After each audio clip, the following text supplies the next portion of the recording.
Hello, everyone. My name is Paul. Welcome back to the new news. I hope that everyone is okay. I hope that you, your family, and your friends are safe. And if not, I do hope that you find that safety and security in the very near future. There's a lot of stuff happening throughout the world today. A lot of stuff that's happening, of course, in Ukraine. And as we all know by now, the stuff that's happening inside of Turkey and Syria. And we have gone through over the last 48 hours and vetted multiple groups. At this point, up to 9 charities so far we've gone through and vetted, 6 of which we fast tracked early this afternoon to get to be able to add them to the streams, to the website, to the Discord server. So that way we can get some disaster relief into Syria and Turkey as well. A lot of focus on Turkey. A lot of people don't realize, I think, just how many people in Syria too. So those organizations are in the description below, because our job here at the New News is to not just inform you on what's happening in the world, but to be able to give you the opportunity to get back to help the people that are affected by these news stories every single night. That's why we're the news that goes back. And so please be sure to check out the video description below and check out all of those organizations down there. There's 9 that we added as of right now are Humanity and Inclusion, which 96.3% of the donations they receive go to the programs. Islamic Relief USA, which is 76.7% to the programs. Syrian American Medical Society, 95.5% of the donations they receive go to their programs. Project Hope at 85.7%. The UOSSM USA at 87.1%. And of course, the Syria Civil Defense, which is also known as the White Helmets, which I can personally attest to after spending extensive amounts of time in Syria, to their very, very vital efforts that they continue to do in order to do recovery and in order to provide first aid, and a lot of very hard lessons learned over the years there with the war in Syria. So they have a very monumental task ahead of them. Everyone does, and we will be going into that later. On top of that, before we figured out what was happening in Turkey and Syria today, we also added AmeriCare, which is for Ukraine, as well as the Direct Relief, which is for Ukraine as well, and Rise Against Hunger, which does cover hunger issues internationally. So please be sure to go and check out all of those organizations and all the good work that they're doing. Be sure to, of course, provide, if you can, disaster relief to everything that's happening.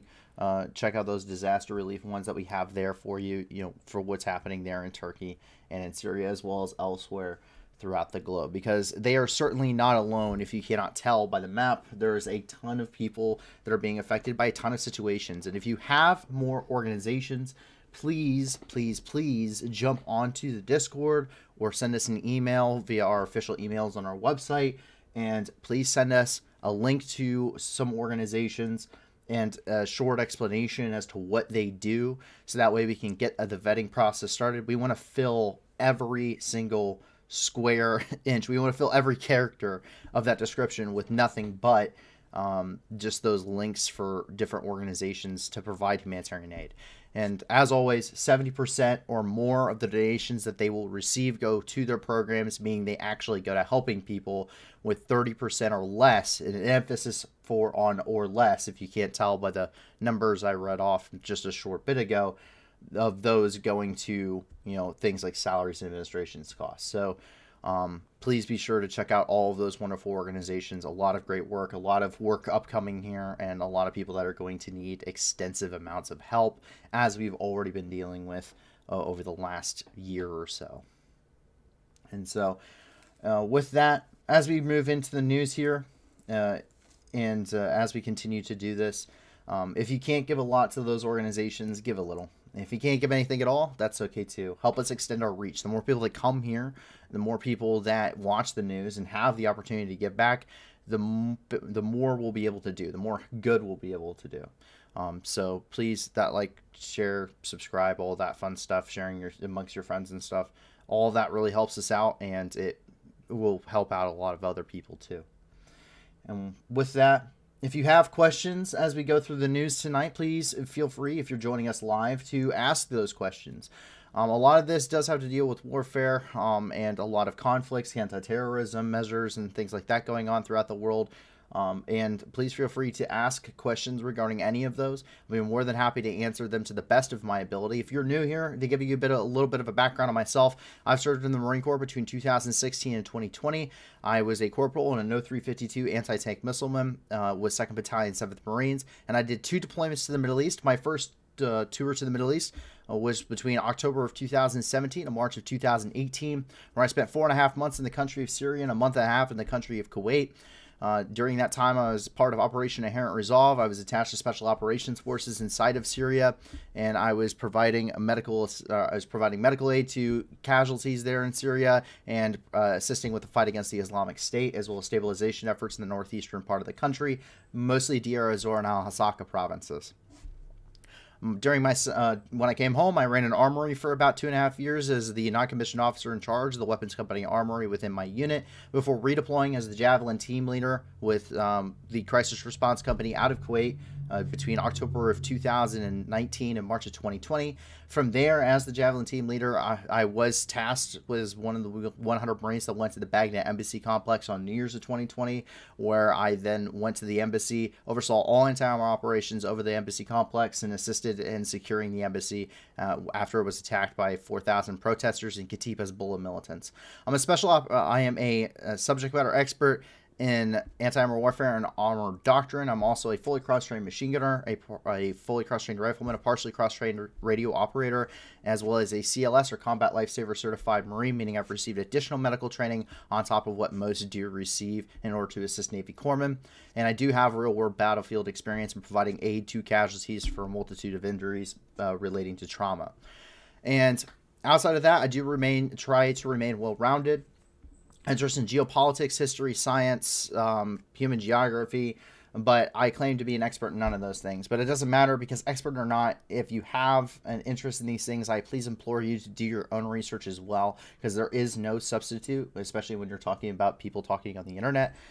So please be sure to check out, if you would like to check out and follow along with the maps. All of our maps are available, and they are archived clear back to when we started the channel on our website. That link is also in the description. Go and check that out. You can follow along. This one is actually already posted, as I post them every single night before we actually start the stream. So please be sure, check it out. There's a lot of associated works and articles and things that we add into this, but that we just don't show on the stream. A lot of it for copyright purposes, but also because we're trying to also do our own work here, and we just happen to find other things that go along with them. So please be sure to check it all out. And with that, we begin, of course, our night with what's happening inside of the country of Ukraine, which has been a war since February the 24th of 2022, very quickly coming up onto a year here. And we start off in the capital of Kyiv, where there's more internal leadership shuffles right now, quite an extensive amount right now. After a weekend of speculation of the removal of Alexei Reznikov as Minister of Defense appears to be off the table for now. Some media channels at this point were reporting that due to recent scandals, Reznikov was to be moved to a different position and replaced by Kirilo Budanov. This was neither confirmed or denied today, but appears the decision was delayed due to looming chance of a Russian advance any day now. So there is quite a lot of things happening inside of the government. They're trying to clear out corruption and issues within the government right now, which is something that is coming as post months, and I do mean months, of investigations that have been conducted and realigning their laws in order to fit EU guidelines regarding corruption and scandals and things like that. Speaking of elections, speaking of corruption and different things inside of government, a very controversial figure, depending on who you ask, is the former president of Georgia and also the former governor of the Odessa Oblast of Ukraine, Mikhail Saakashvili. And the Verkhovna Rada of Ukraine will contact Georgia regarding the need to immediately transfer Mikhail Saakashvili to treatment abroad. The decision was supported by 311 parliamentarians. The decision was made in light of a recent court ruling that bars the release of Mikhail Saakashvili because of his health condition. It's because there is currently, they are saying that this is that individual, by the way. He was former president of Georgia. He also held Ukrainian and holds now Ukrainian citizenship. And he was arrested because of a number of scandals that happened in the post-90s, but he's also very high regarded because he conducted a lot of reforms, which Georgia, after he was no longer in power, he very quickly declined once again. He was on a hunger strike, but as we're seeing here, his situation, they're questioning if there was maltreatment because of his health condition, and it is fairly severe. You can see, obviously, things not going quite well, looking rather frail, and things going relatively poorly. He is being treated at a civilian clinic right now there in Georgia. Once again, though, allegations still persist about maltreatment by the Georgians. Unfortunately, though, when it comes to Ukraine, we do have a child casualty update. Quote, since the beginning of Russia's full-scale war against Ukraine, 461 Ukrainian children have died and 919 children have been injured. Most victims among children are from the Donetsk region. Moreover, 350 Ukrainian children were reported missing and 16,222 were deported. This is coming from the press service of the Ukrainian Parliament Commissioner for Human Rights.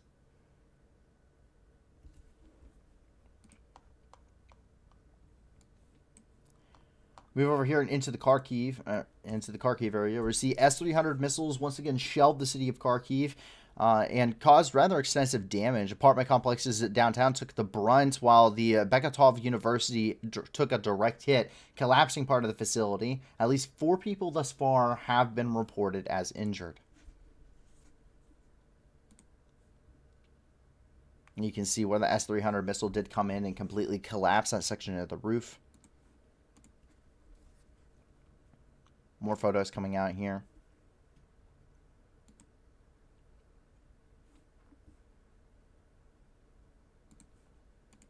From Amin Dzepper, First Deputy Minister of Foreign Affairs, also posting similar photos.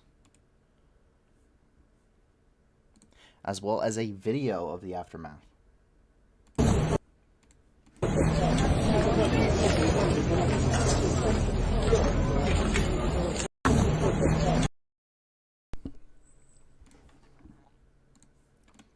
As we move down here and into the Donbass, which is where the majority of the fighting is ongoing, I'm already seeing a lot of comments regarding what is or about the possibility of a offensive being launched by the Russians here very shortly.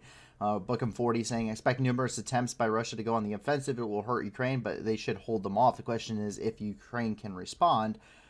And we also see, several, indeed, the words in the wind, northeastern push.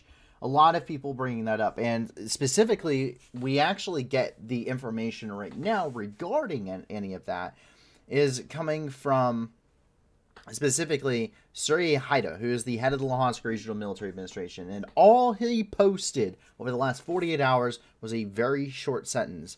Russia could launch a counteroffensive in the Luhansk Oblast, or in the Luhansk region, as early as February 15th. So that is the time frame that they're looking at. The expectation is that the Russians are going to attempt a spring and or summer offensive, as well as a spring and or summer call to arms, meaning that they are going to be conscripting large amounts of troops once again in order to replace manpower losses. But we are seeing a buildup of Russian forces along this eastern sector within the Donbass, specifically in the Luhansk region, areas around Kremina and Zvetove. But despite, as combat continues here, despite those questions and concerns, and despite the claims of Russian channels, Ukraine's forces still hold Bilohorivka, which is here in the Luhansk Oblast, according to this recent footage. So we do know that Ukraine is still here inside of Bilohorivka, despite what is being stated.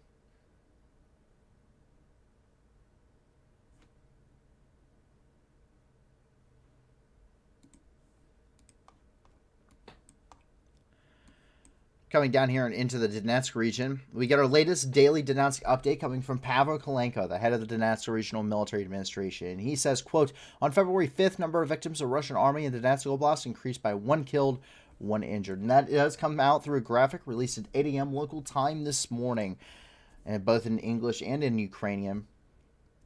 Both of those individuals, unfortunately, both the killed and the injured, come from Bakhmut, where some of the heaviest fighting is currently taking place.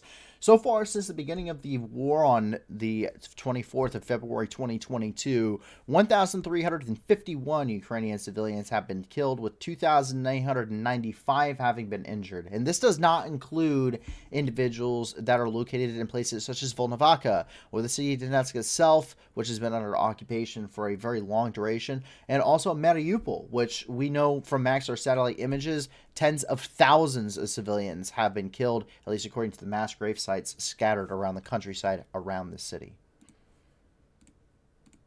Just to the south of Kramatorsk, we see where the city of Druzhkivka was actually hit with a double tap.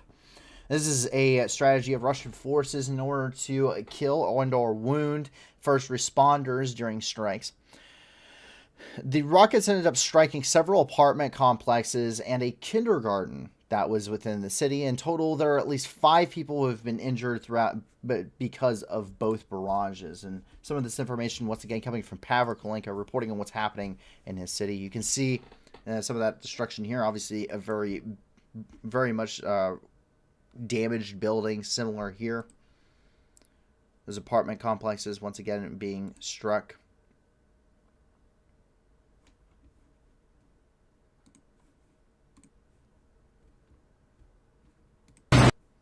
And more footage that was coming out from later this morning.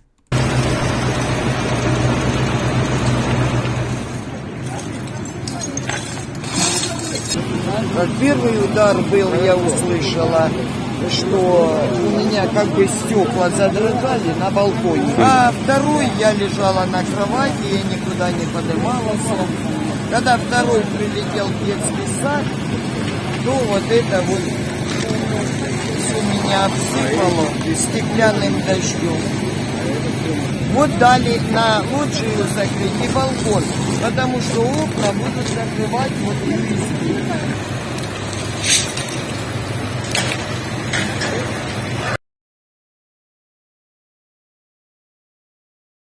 Similarly, the National Police of Ukraine also posting some of all of these videos as they're currently going through and investigating.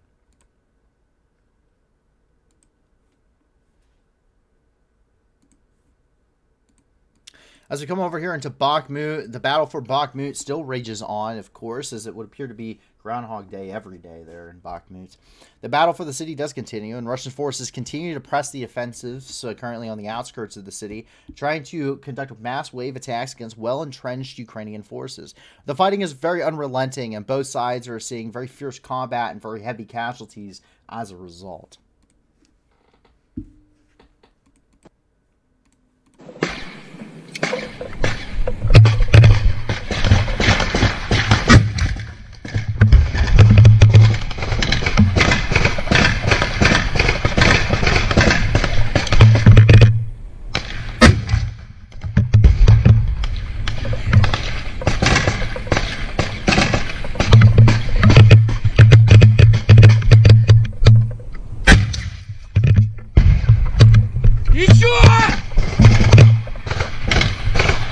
Еще, блядь! Ебать!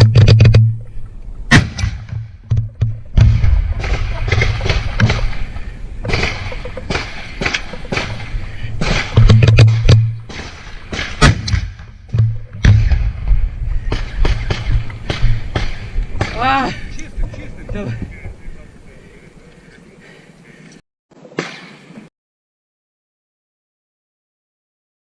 You see him rapid firing RPGs as fast as he can at the Russian forces. This is from the outskirts looking towards Bakhmut. This is at one of the Ukrainian controlled intersections here. Вышли мы с этого ада. Бахмут, горит весь. Мы еле вышли группами мелкими. Наше начальство на нас хуй забило. Говорю как есть. Пацанов потеряли сегодня. За полчаса 4 трехсотых, 2 двухсотых. Бахмут. Вот все, кто остался. Вот группка. Уходим отсюда.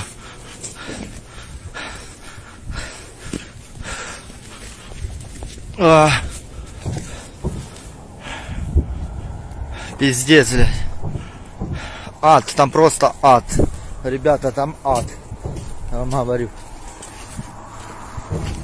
Всем давайте, нам надо идти.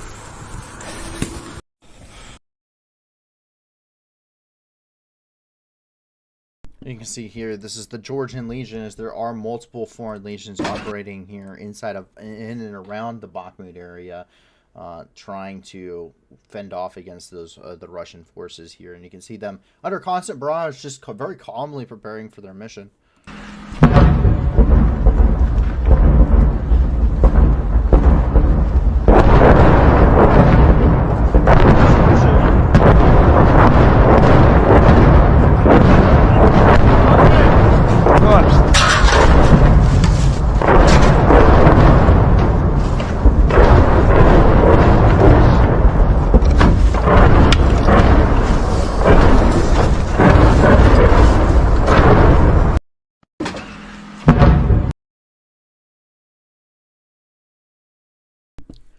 Bookham 40 said, explain wave attacks in modern warfare. It's not like World War I. Small groups move forward, barely supported by armor, get pinned, and either panic or get decimated, retreat, and repeat.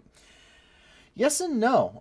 So very much, you would think it's very much them trying to bound as teams or small units pushing forward, and that would be correct if you're assuming it under a Western military doctrine.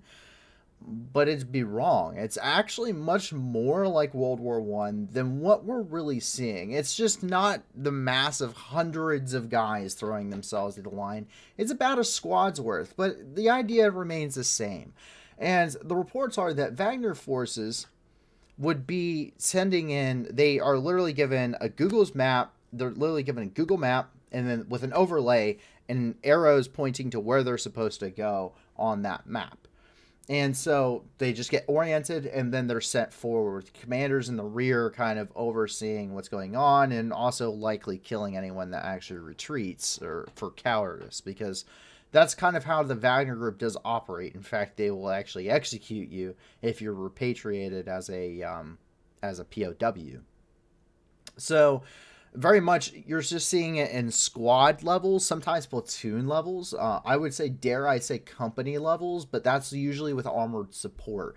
Regardless, the idea remains the same, and it is the attributed quote to Stalin of quantity is a quality all of its own, trying to throw as many men at that problem as possible. And we've seen literal fields of bodies as a result. It's quite horrific and devastating, and it's much more in modern warfare. It's not meant to be like this. There are tactics out there meant to try and get around this exact same thing, but the Russians either don't know or don't care. They are quite literally throwing themselves very much World War I-esque at these very heavily defended Ukrainian trenches, quite literally marching their troops right into a 50 caliber machine gun that is very much waiting and ready for them, with devastating and just gory results at the end of it.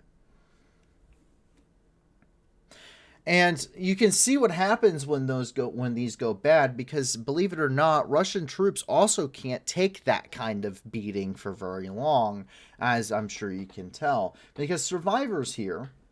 So their commander ended up getting wounded, and they go and they recover their commander. And we will not be showing this video footage here on this channel. This is in Bakhmut, and it was captured on drone footage from the Seneca Special Platoon. They brought and dragged his troops, dragged him after he was wounded back to safety, and then behind a barn where they bludgeoned and hacked him to death with a axe. Yes, you heard that correctly. The Wagner group bludgeoned their commander to death with an axe behind the barn, and it was all captured on drone footage. So morale is no longer just low. I would say it would be in the negative, because I have never seen something go quite that badly wrong.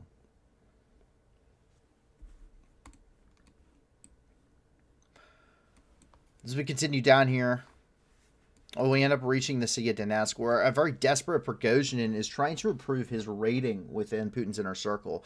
He seemed to have lost somewhat of favor inside of Putin's inner circle, mostly because of the absolute horrendous losses he's taking there around Bakhmut, but also because of some of his backdoor dealings and current issues that he has with other individuals within his circle, with other oligarchs. After a very disastrous week of losing an online argument against Igor Gherkin of all people, Boghossian has decided to turn his attention towards Zelensky, challenging him to an air duel. He claims that he made a combat flight as a navigator for the Su-24 of the Wagner Private Military Corporation to bombard the armed forces of Ukraine in Bakhmut, during which he recorded this video message. I challenge you to an air duel. If you win, you can have Bakhmut. If you don't, we go all the way to Dnipro. Everyone has noted that he is currently slurring his words, sounding drunk, though it could just be some of the G-forces.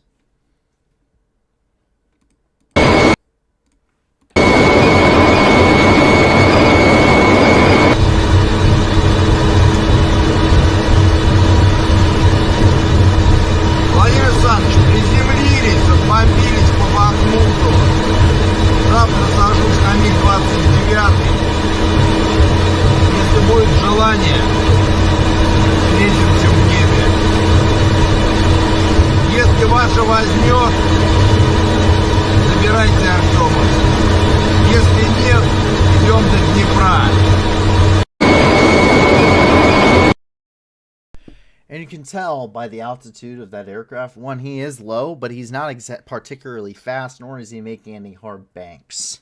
So I doubt it was the G-forces.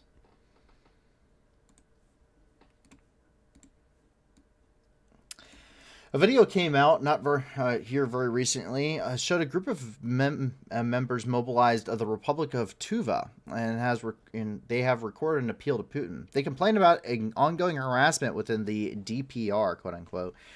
They shot at us from machine guns, forced us to do push-ups. They said that we would not leave here alive. On December 29th, the group was brought to, and some of them went straight to the front line.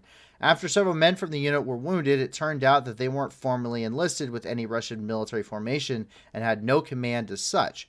On February the 4th, soldiers from the self-proclaimed DNR came to the unit and intimidated the draftees by firing machine guns into the air and telling them they were part of the army now. Military police officers then arrived to beat the servicemen, according to the speaker in the video shared by the Asians of Russia channel, which also shared mobile phone footage of armed people forcing a man in camouflage to his knees.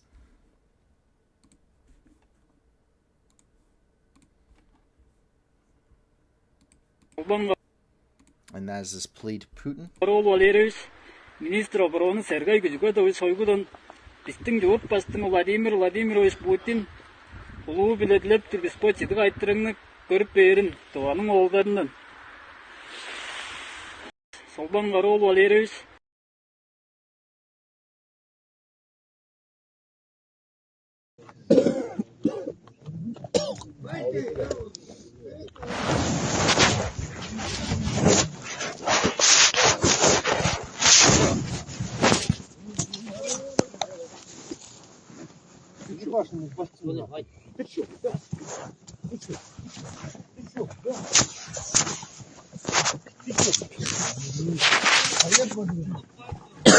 Отсюда, блядь. Найди отсюда. А ты туда встал, блядь. Туда встал. Ты пошел, блядь. The highest levels of conscription within Russia actually come from areas of ethnic minorities within Russia. Not really areas such as Moscow or St. Petersburg, what you normally think of when you think Russia, because that's the image they want to portray. In fact, it's mostly areas that are places such as the Far East, where it's predominantly a lot of Mongols, for instance, and people that are living in the Siberian tundra, who are people a lot of times put in the gulags and put into exile by the Communist Party, as well as people from places such as Chechnya and Dagestan, places that they see as minorities and places that were considered to be second-class republics underneath the Soviet Union.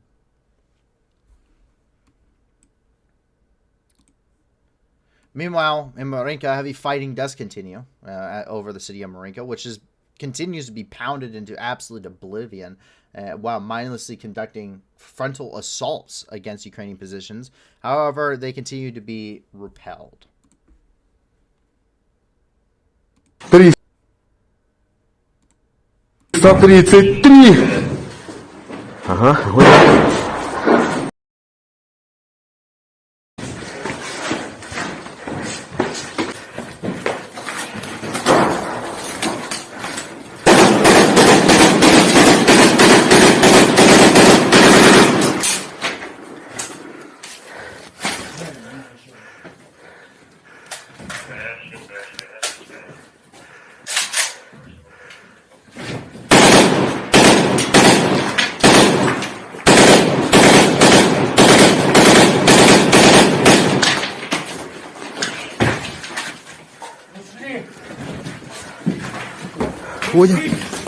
Уходим.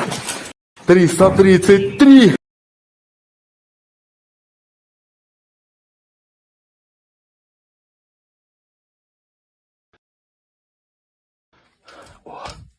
Потом залупі, блядь.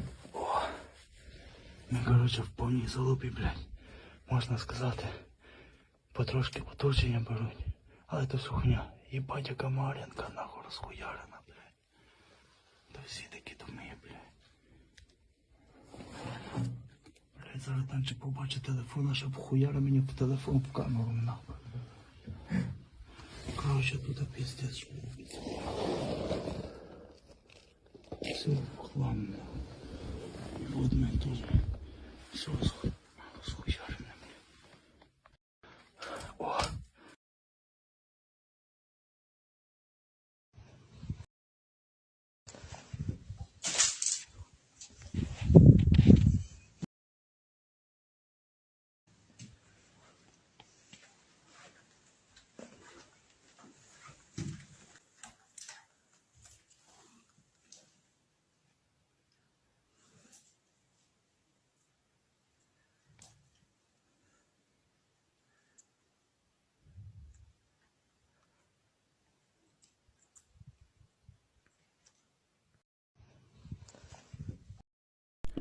And you can see just how desolated, just how, destroyed this town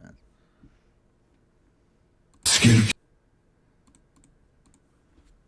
And we can see here, sorry, there's copyright music that goes with this. And we can see here just the amount of destruction ongoing.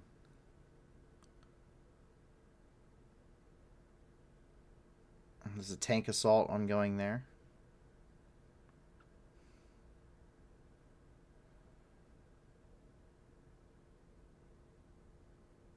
Obviously coming from drone footage.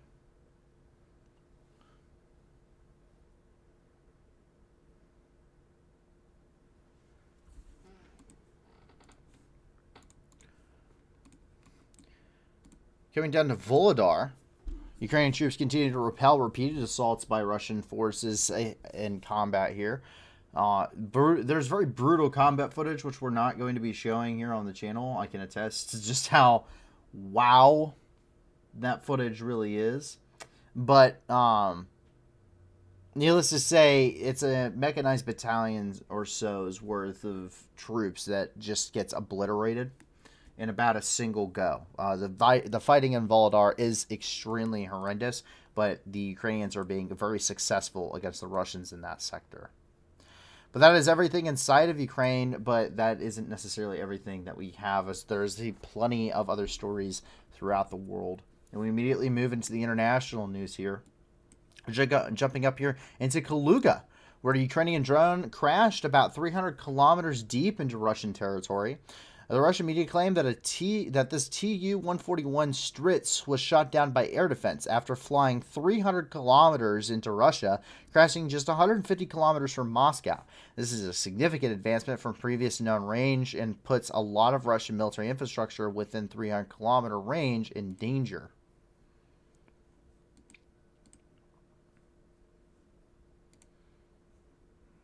So a video of what they're saying is that crash. Or the shoot down. This is what they're talking about being part of that drone system there.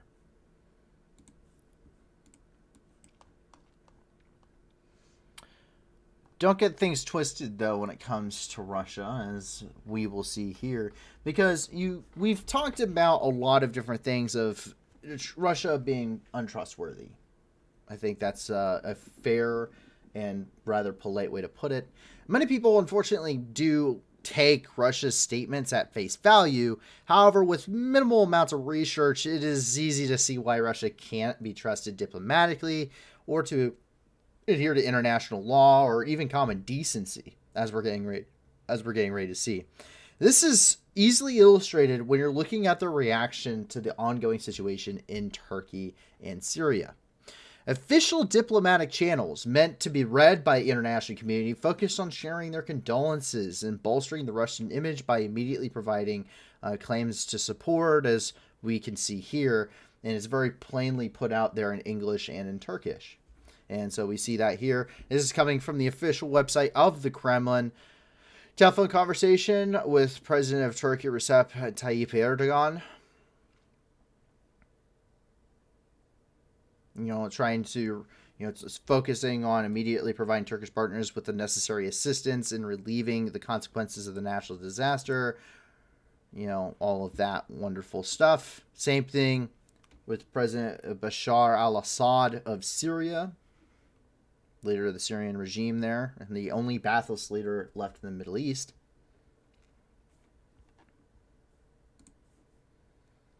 Meanwhile, these are official posts from different government entities we're getting ready to take a look at. This is the Russian delegation to the arms control there in Vienna. They're shocked and saddened by the terrible news of the severe earthquakes.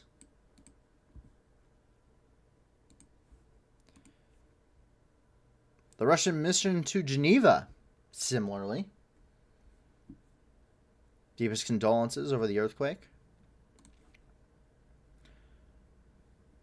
The Ministry of Foreign Affairs of the Russian Federation, once again also in English, sending its condolences to President Bashar al-Assad and Erdogan.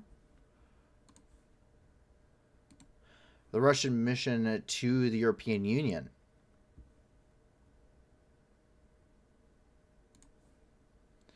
And finally, once again, the Russian mission, or the Russian Ministry of Foreign Affairs, which is showing a video of Russian aircraft bringing rescue specialists and doctors as well as other material aid to Turkey.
And I'm muted. I apologize, everybody.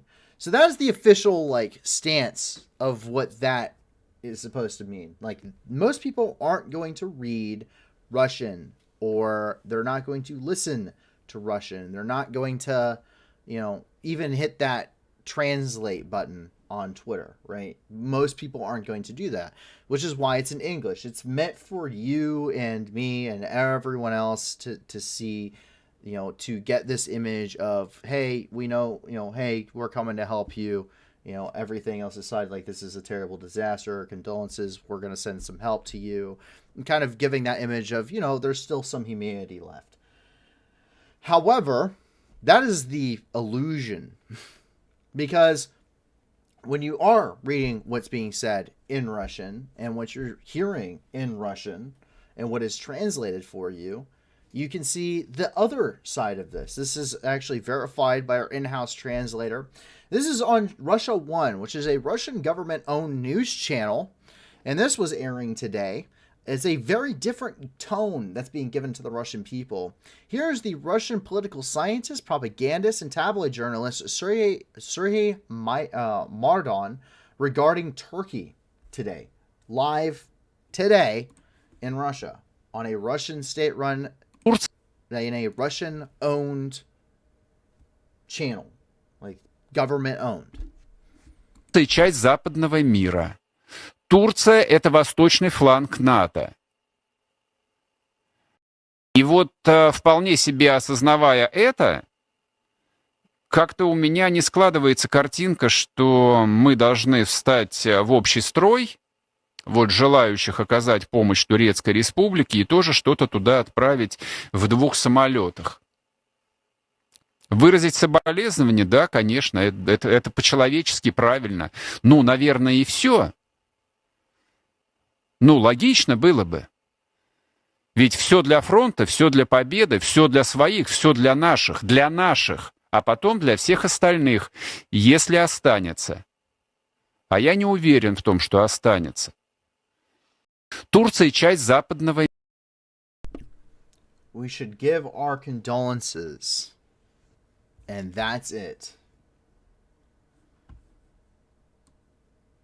This is only the humane thing to do. It is humane and right. It would only be logical. Everything for the front lines, everything for victory, everything for our, and then for the rest, if there's anything left. I'm not sure there will be anything left.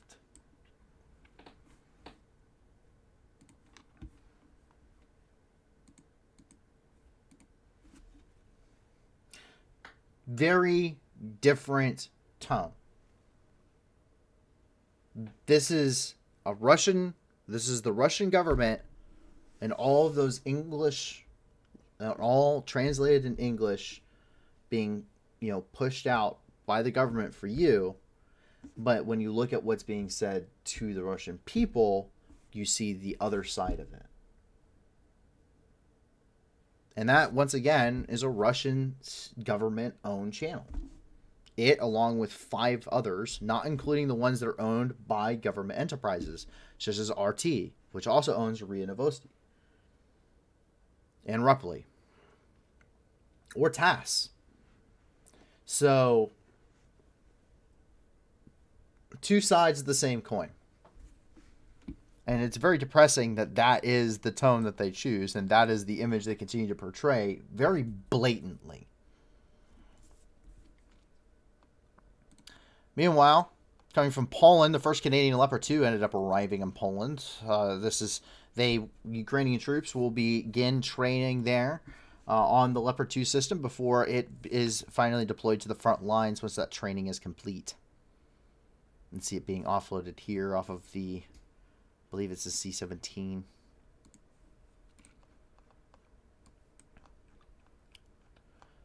While in Brussels, EU politicians were reportedly paid to support the annexation of Crimea. Leaked emails give a new overview of the operation and show how European Union politicians who helped push Moscow's agenda were offered cash and perks. The hacked and leaked emails belong to a Russian parliamentary staffer, Sergei Mirzakhananian, who ran the International Agency for Current Policy in the years following the annexation of Crimea. The emails revealed especially close ties between Mirzakhananian's operation officials in Italy and Cyprus. These ties paved the way for pro-Russian motions to be passed in both countries, with both of the Cypriot parliament and multiple Italian regional councils calling for an end to sanctions against Russia over its invasion of Crimea. And if you'd like more information on that, the OCCRP does have more information for you there in their article.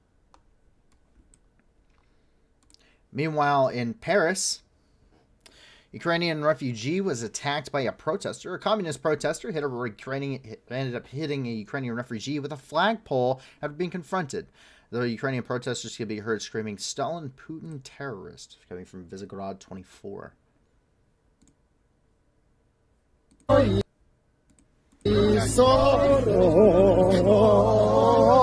Душу тіло ми положим за нашу свободу і покажем, що ми браття козацького роду. Сталін, Путін, терорист! Сталін, Путін, терорист! Сталін, Путін, терорист!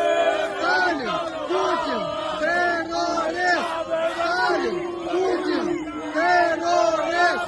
Сталін, Путін, терорист! Сталін, Путін, терорист! Сталін, Путін.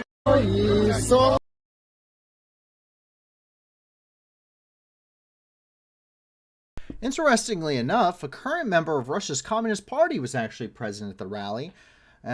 One, how is he in Paris? And two, why is he still in Paris?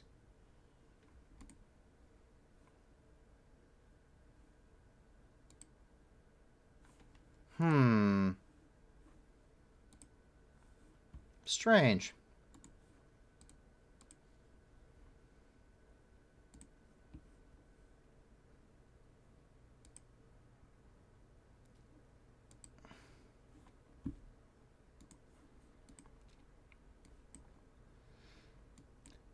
Meanwhile, if we jump up here to the United Kingdom very quickly, the international coalition continues to train Ukrainian troops. Ukrainian troops continue to train under a NATO-led international coalition of instructors, now training on the AS-90 self-propelled gun, as well as Puma drones and basic infantry tactics to keep them alive. And that is the AS-90 there, which Ukrainian crews did end up flying in landing to take part in that training. You see the operation of the Puma. A drone literally meant to break apart upon landing.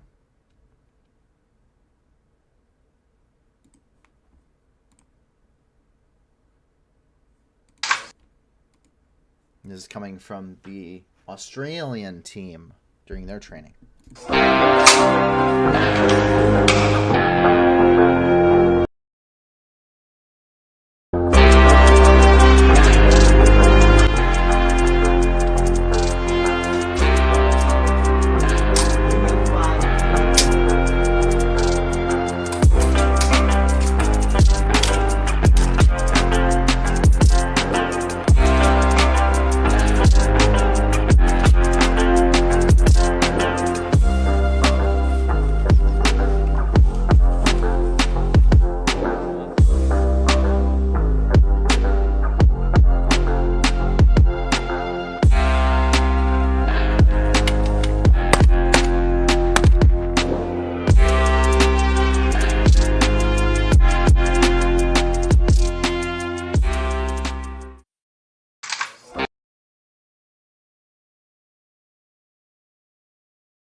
And as we continue on here, we can see that they're also conducting urban warfare training, a very important thing to learn. It will take you many lifetimes to perfect, but even understanding the basics will be a literal lifesaver.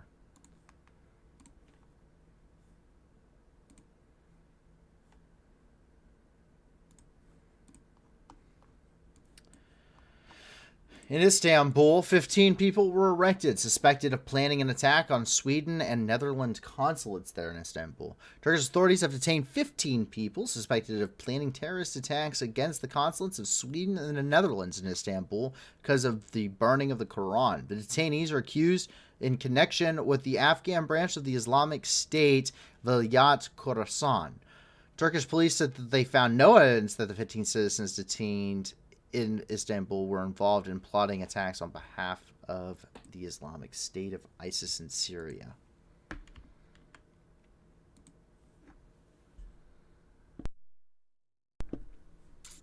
And here they are, of course, dishing out all of the lovely evidence.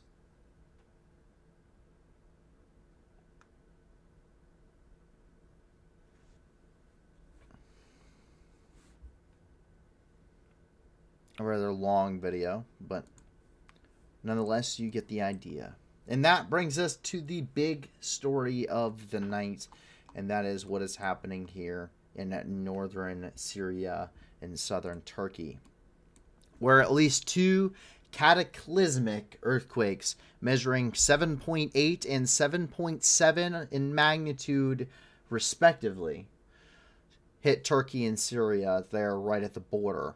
There's widespread destruction in parts of Turkey and Syria. The death toll in Turkey alone has surpassed 3,800, with nearly 15,000 injured. World Health Organization says as many as 20,000 people may have died in Turkey and in the Turkey-Syria earthquake. A third 5.1 earthquake has hit Turkey tonight.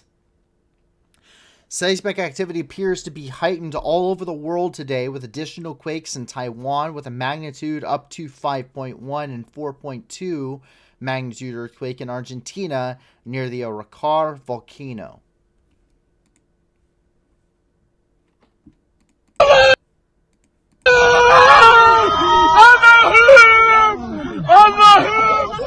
Allah'ım dur. Köprü yıkıldı.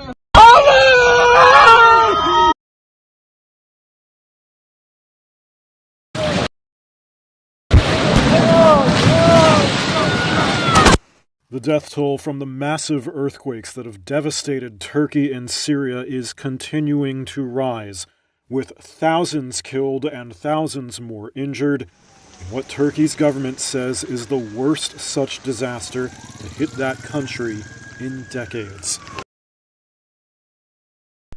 Now, that one is coming from Reuters, so we're going to go ahead and stop it there. We got plenty of others.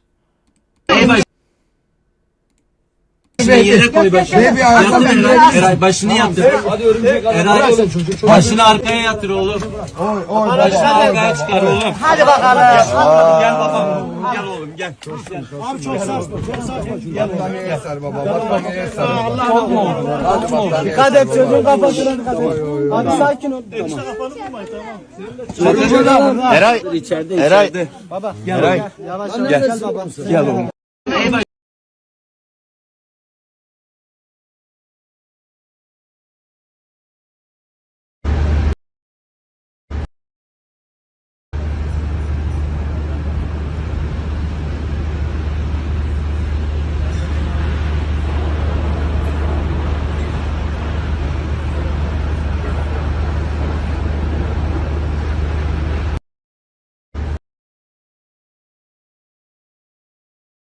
You can see all of those containers just tossed like rag dolls, toppled over like dominoes.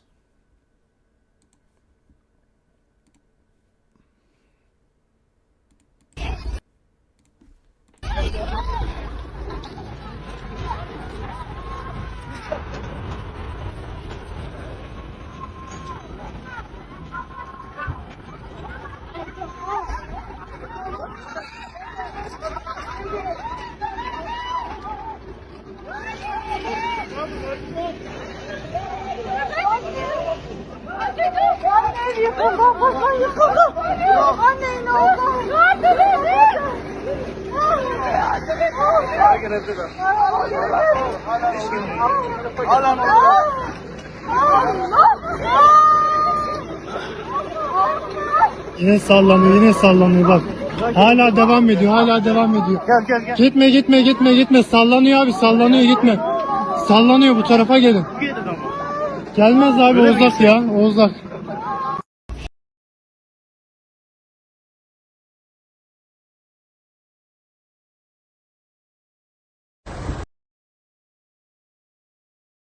Passable due to the amount of destruction leveled against them, and many of the current runways, including the only one into some regions, has been also put out of commission.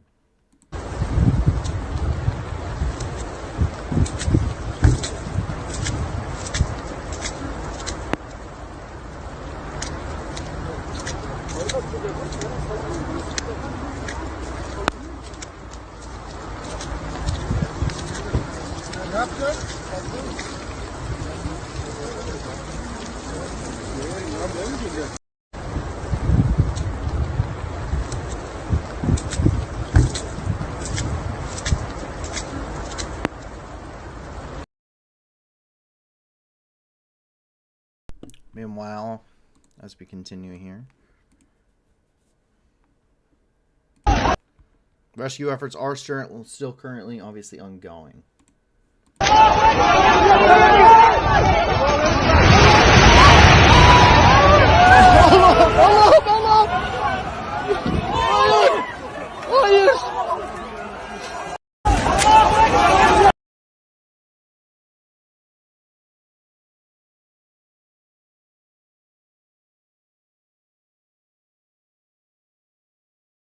And you can see the level of destruction very evident here.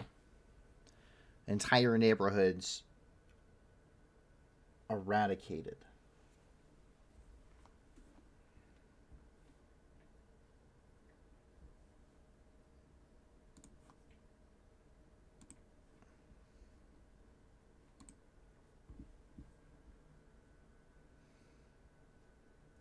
Buildings completely and utterly just destroyed across the city.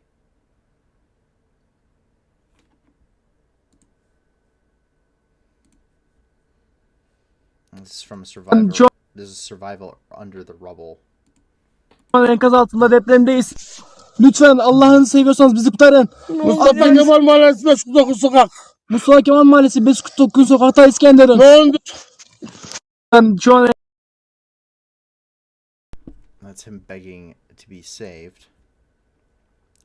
It's facing the worst humanitarian disasters.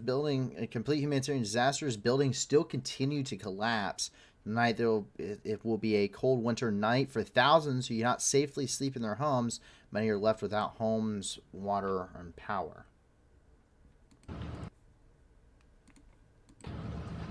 Şu anda Elbistan meydanda. Bu cadde komple yıkılmış durumda. Binanın birinde yangın başladı. Burası Elbistan'ın meydanı. Maliye binası yerle bir durumda. Vatandaş şehrin meydanında ateş yakmış oturuyor ve gerçekten tam bir çaresizlik hali. Lütfen yardım edin. Lütfen sesimizi duyun. Lütfen sesimizi duyun. Bu cadde komple yıkılmış durumda. Yan cadde komple yıkılmış durumda. Burada 2 tane ayakta olan bina var. Burada vatandaşlar çaresiz bir şekilde dışarıda. Bu cadde komple yıkılmış durumda. Köşedeki yıkılan binanın da orada bir yangın başlamış. Her an daha büyük faciaya neden olabilir.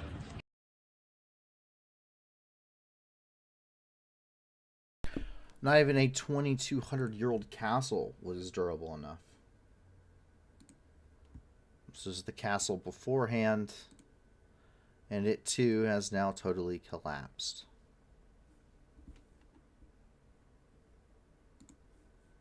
Give you an idea of just how bad it is, this is the U.S. Geological Survey, which does track global earthquakes. And you can see here, this is the earthquakes that have now occurred inside of the region here.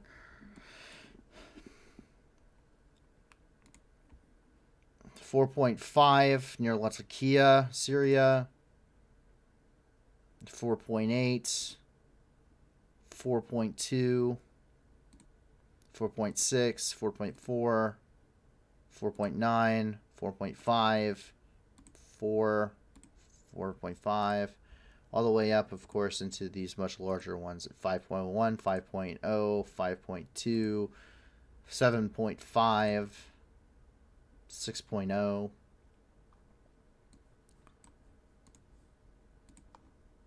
And they just continue.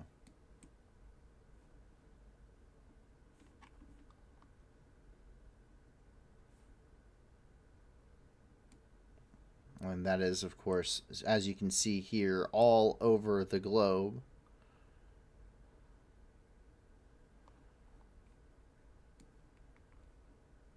And these do go back just to last night at about 11:30 Eastern or UTC.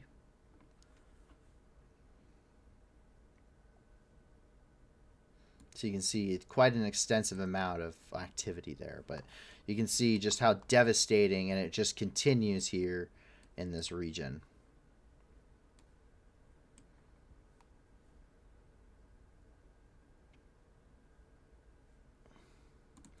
And it is especially horrendous because they are very shallow.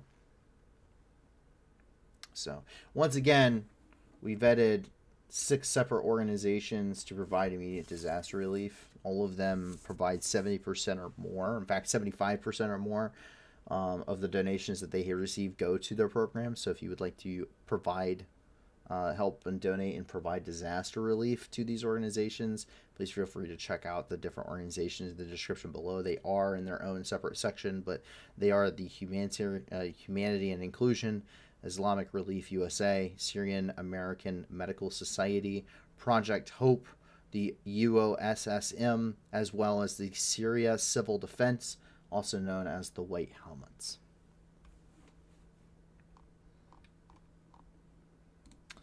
Down here in the city of Jericho, very famous city, 6 Palestinians were arrested during an Israeli counterterrorism operation. In the West Bank of the Jordan River during a counterterrorism operation near the city of Jericho, Israeli special services detained 6 suspects having links with Palestinian groups. The operation took place the day before in the Akhbat Jabr refugee camp. According to security officials, the detainees were involved in attacks on Israeli territory. Local residents tried to prevent the removal of the suspects from the camp. They built barricades and started throwing stones at the Israeli soldiers. The security forces used rubber bullets, tear gas, and according to eyewitnesses, they did use live firearms.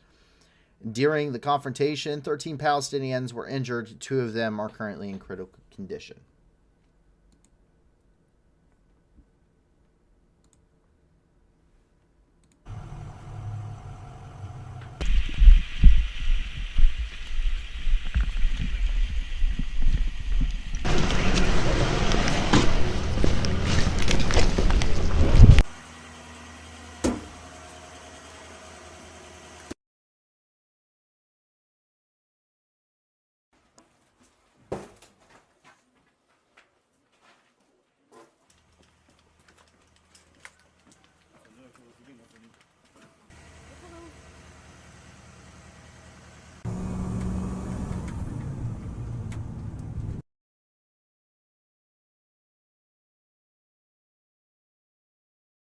You can see here some photos coming out of the raid.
اوعى يا محمد قول له محمد قول له.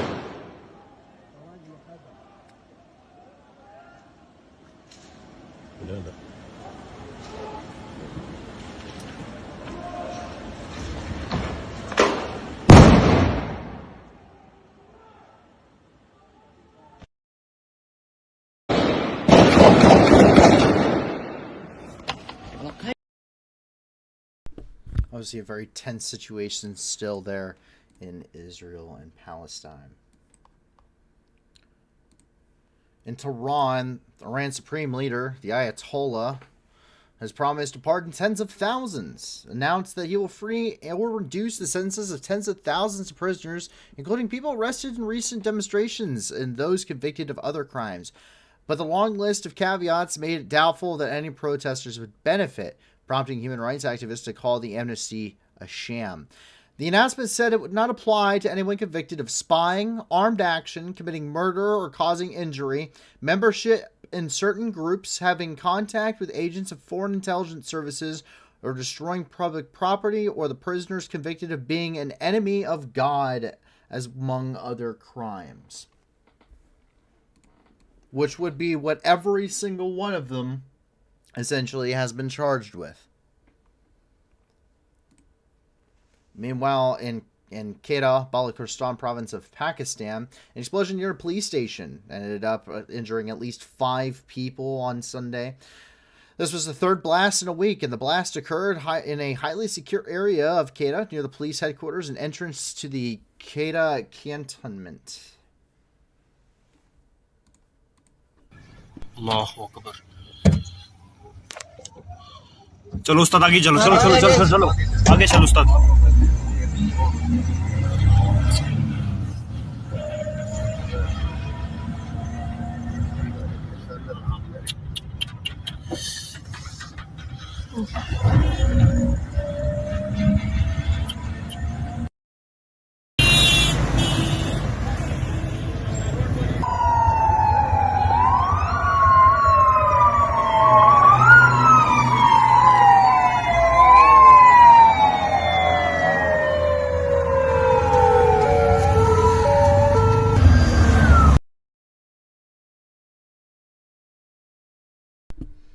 No group has taken responsibility as of right now. In the Philippines, the Islamic State claimed responsibility for an attack here. The Islamic State has claimed responsibility for Saturday's attack in the Philippines. The incident occurred in the Morogong, Lanao del Sur area, when the militants ended up ambushing Filipino Marines, killing at least one of them and injuring an additional 3, who ended up in the beds of the city hospital.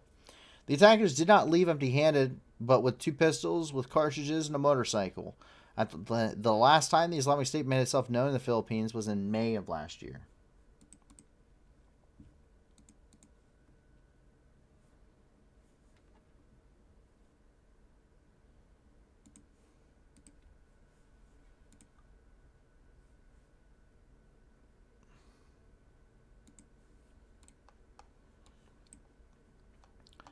Meanwhile, in Melbourne, Australia, a fire has erupted at a Buddhist temple there in Melbourne.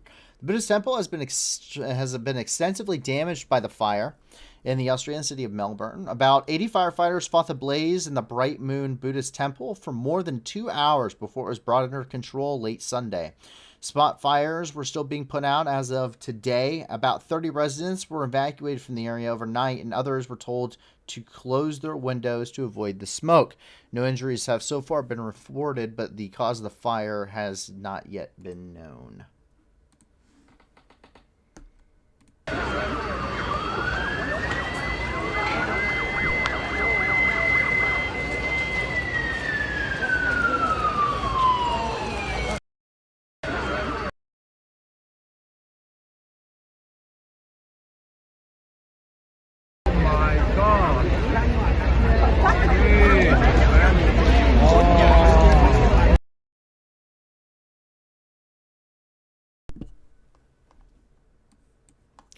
continue on over here and into Africa, where at least 34 people were killed in clashes there in Somaliland. At least 34 people have been killed in fighting in Somalia's northern breakaway region of Somaliland. The fighting broke out in eastern Somaliland on Monday morning between forces from the region.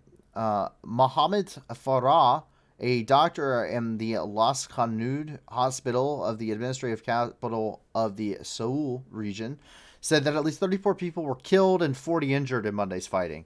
And his second doctor at the hospital confirmed the death toll and said that the facility had been targeted with mortar shells. Meanwhile, in Beni, in the Democratic Republic of the Congo, a South African peacekeeper was killed, according to the United Nations.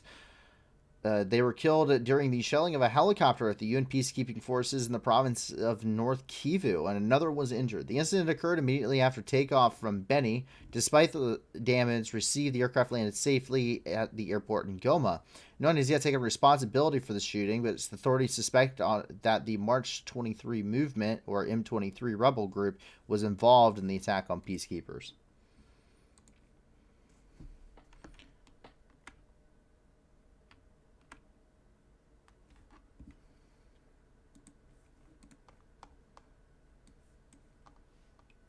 In Burkina Faso, at least 13 people were killed in an attack on a police station.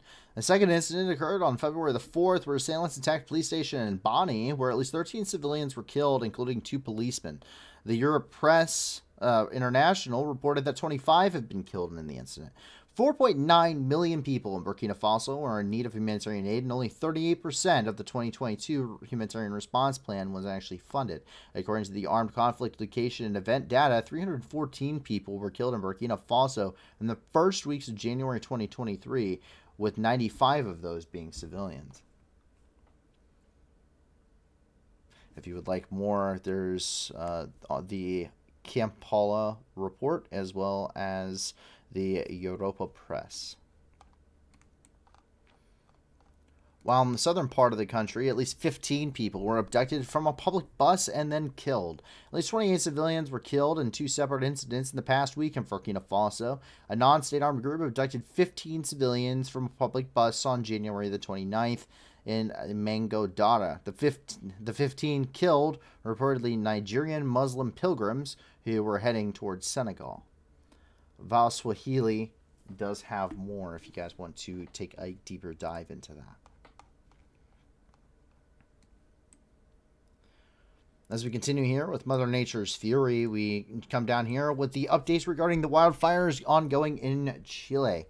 Casualties due to the fires increased up to 23 people, with 979 being injured due to the many wildfires ongoing across the country. An estimated 1.5 thousand have been staying in shelters, as hundreds of homes were reportedly damaged due to the fire. A state of emergency has been declared for Araucanía, Biobío, and Nueble areas. The temperature of the region has reportedly exceeded over 100 degrees Fahrenheit.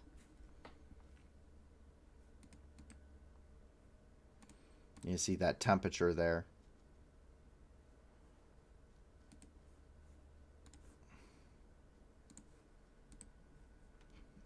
Coming from NOAA.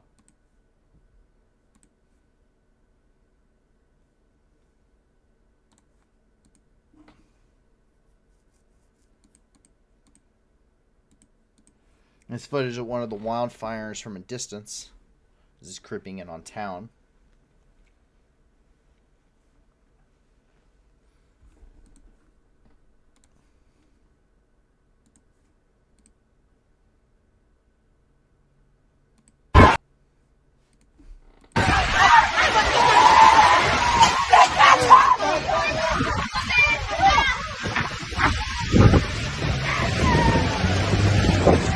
ولا شوشة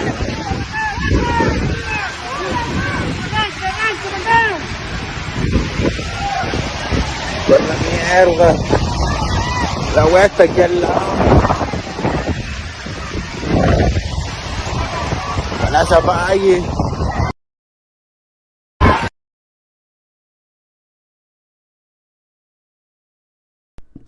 Fortunately, I am afraid that the situation does not improve as we move north here and into Bolivia, where thousands have been affected by very heavy rainfalls. Heavy rains have been affected the eastern Bolivian in parts of eastern Bolivia, such as the La Paz, Santa Cruz, and Beni departments since February the 4th, leading to floodings. Approximately 1,500 have been affected in the Guinea municipality, including one fatality. Approximately 1,000 have been affected across 12 municipalities in the Santa Cruz department. Heavy rainfalls are still in the forecast over most of Bolivia over the next 24 hours.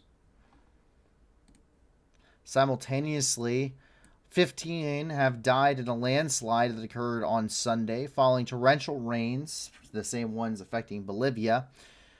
15 are reported to be dead, with 20 injured and still 2 missing as of today. 4 villages in Nicolas Valles-Carcel were hit, and miners have reportedly been working in the hills close to these villages. The government of Arequipa reported that about 12,000 people have thus far been affected. An image coming from France 24.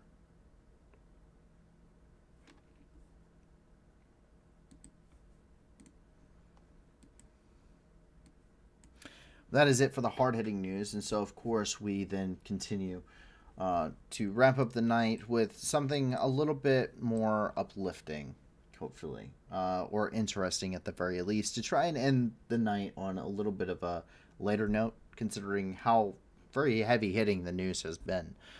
A fatal brain-eating amoeba was successfully treated with repurposed urinary tract infection drugs. A 54-year-old man whose brain was infiltrated by an amoeba Balamuthia mandralaris was treated with a decades-old drug that is used to treat urinary tract infections. The man initially received the treatment at a Northern California hospital for an unexplained seizure. Magnetic resonance imaging, or MRI, revealed a mass on the left side of the brain surrounded by swelling. After consulting the CDC, the patient's doctors prescribed an aggressive regimen of antiparasitic and antibacterial and antifungal drugs. Fortunately, the treatment triggered severe side effects, including kidney failure, and the patient wasn't yet amoeba-free. In search of another resolution, Dr. Spottiswoode dug up a report, and the UCSF scientists found evidence that an antibiotic called nitrozoline can kill B. mandralaris in laboratory settings. The drug was approved in Europe, but not the U.S., and after they received approval from the FDA to use it, started the patient on nitrozoline and observed rapid improvement within a week. So it's pretty big, because these, while they don't affect a large amount of people, these things are actually very common inside of your waterways. So it's actually very important that something like this has happened, because previously there was no known way to treat it, and you were more than likely, in about 90% of the cases, going to die.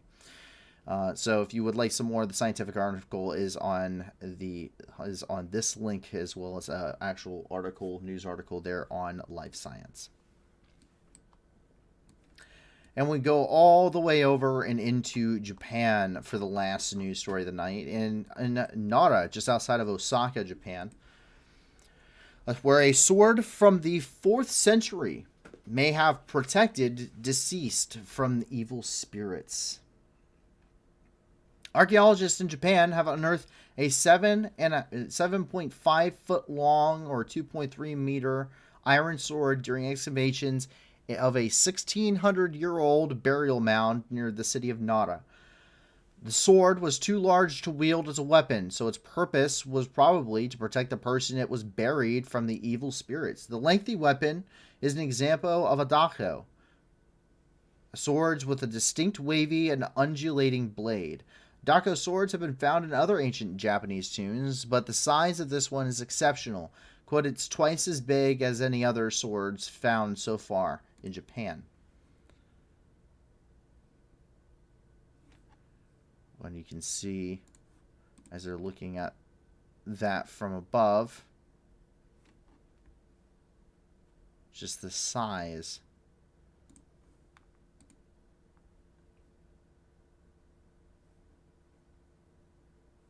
very insane size of a sword. And as you can see here, in relatively good condition, all things considered. If you would like more information on that, feel free to check out the article there on Live Science. But that is everything that we have so far in the news, at least from our sources tonight. Obviously, a lot of very bad things happening throughout the world, where you're talking about what's happening there in Turkey, or what you're talking about is happening in Ukraine or elsewhere throughout the world, South America, for instance. There's just a lot of bad things happening. But luckily, here we are, the news that gives back. And that is the whole point of this channel. That is why we are 100% charity. We're never going to monetize this for personal gain. Everything we're doing here is to raise money to help people and to inform you as the audience about what's happening there throughout the world. So please be sure to check out the video description below. There's a ton of different links down there for helping people all over the globe, regardless of what their circumstances are. We're constantly looking to add to that list. We want to fill that video description with all different links just to different charity organizations. We have 6 so far that we have vetted for that immediate disaster aid there for Turkey, as well as 3 additional others for other issues ongoing throughout the globe, including Ukraine and world hunger.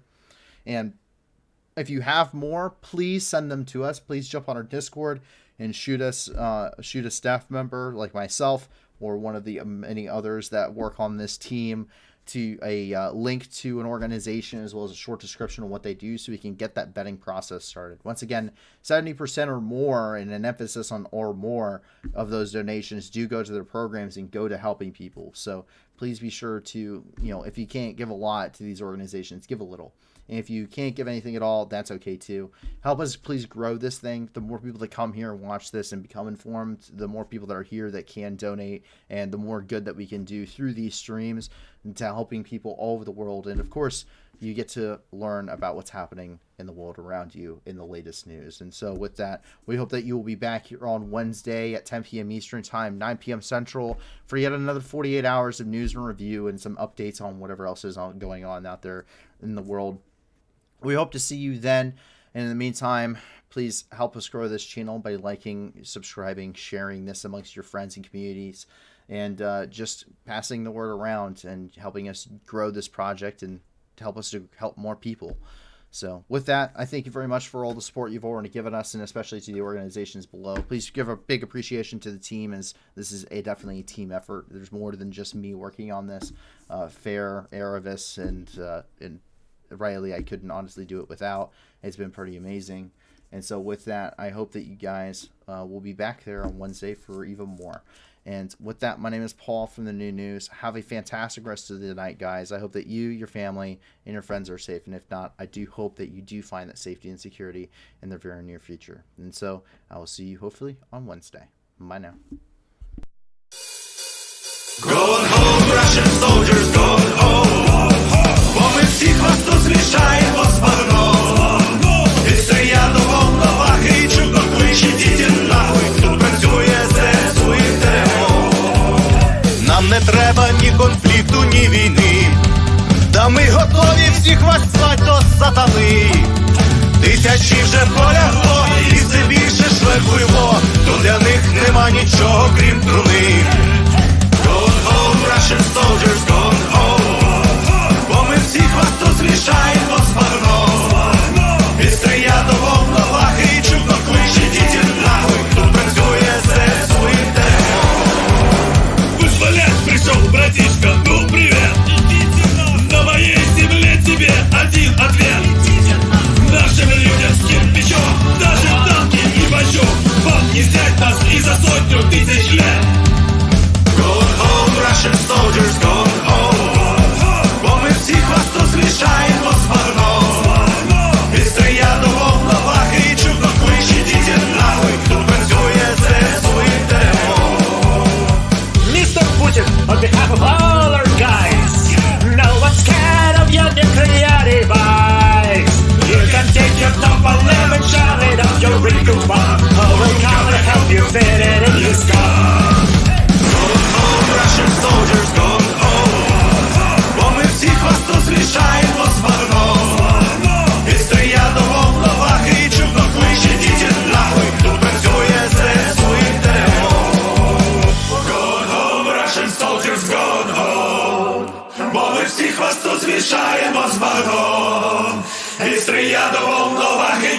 клич, ідіть нахуй, тут працює ЗСУ і ТРО.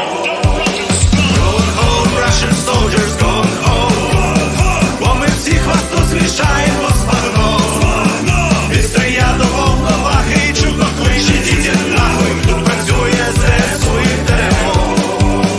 Going home, Russian soldiers going home. Бо ми всіх вас тут змішаємо з багном. Від стрия до волновахи і чудно клич, ідіть нахуй, тут працює ЗСУ і ТРО. Ідіть нахуй.